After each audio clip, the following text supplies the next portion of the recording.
अयोध्या के राजा दशरथ की 3 पत्नियों और उनसे होने वाले 4 पुत्रों राम, लक्ष्मण, भरत और शत्रुघ्न के बारे में सभी जानते हैं, लेकिन भगवान राम की बड़ी बहन के बारे में हर किसी को नहीं पता।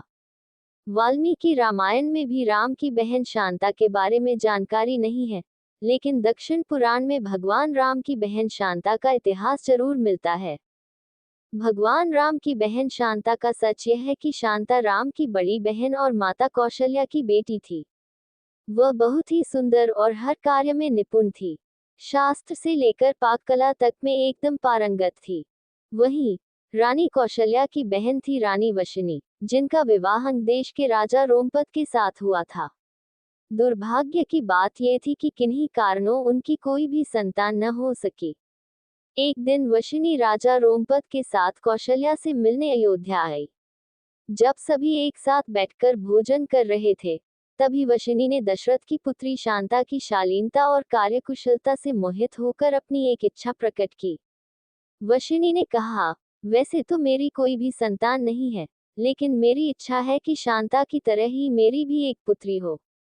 वशिनी की इस बात पर राजा दशरथ उन्हें शांता को गोद देने का वचन दे देते हैं। इस प्रकार राजकुमारी शांता अंग देश के राजा रोमपद की पुत्री बन जाती है। एक दिन राजा रोमपद किसी काम में इतना खोए रहते हैं कि उनकी चौखट पर आए ब्राह्मण की आवाज उन्हें सुनाई ही नहीं देती। फलस्वरूप ब्राह्मण को खाली हाथ वापस लौटना पड़ता है। देवराज इंद्र को राजा रोमपद द्वारा किया गया ब्राह्मण का यह अपमान जरा भी रास नहीं आता। वह अंग देश में वर्षा न करने का निश्चय कर लेते हैं। ऐसे में बिना वर्षा अंग देश में सूखा पड़ जाता है। इस वजह से अकाल की स्थिति पैदा हो जाती है। इस समस्या से उबरने के लिए राजा रोमपद ऋषि श्रृंग के पास जाते हैं और उनसे इस समस्या का उपाय पूछते हैं।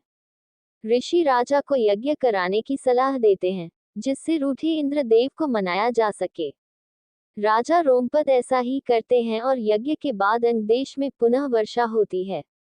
इससे अंग देश में आई समस्या का अंत होता है। ऋषि श्रृंग से प्रसन्न होकर राजा रोमपद उनसे अपनी पुत्री शांता का विवाह करा देते हैं। शांता के बाद राजा दशरथ की कोई संतान नहीं थी। इसके लिए वह बहुत ही चिंतित रहते थे। इसी कारण वह भी ऋषि श्रृंग के पास जाते हैं। ऋषि श्रृंग उन्हें कामाक्षी यज्ञ कराने की सलाह देते हैं। ऋषि के कहे अनुसार राजा दशरथ कामाक्षी यज्ञ संपन्न कराते हैं और प्रसाद के रूप में खीर बनवाते हैं। यज्ञ समाप्त होने के बाद जो खीर का प्रसाद था, उसे राजा दशरथ की तीनों पत्नियां कौशल्या, सुमित्रा और कैकेयी ग्रहण करती हैं। कामाक्षी यज्ञ के प्रताप से रानी कौशल्या को पुत्र के रूप में राम, कैकेयी को भरत और सुमित्रा को लक्ष्मण व शत्रुघ्न की प्राप्ति होती है। चारों पुत्रों को अपनी बहन शांता के बारे में कुछ भी मालूम नहीं होता है। समय के साथ धीरे धीरे राम को अपनी माता के दुख का पता चलता है।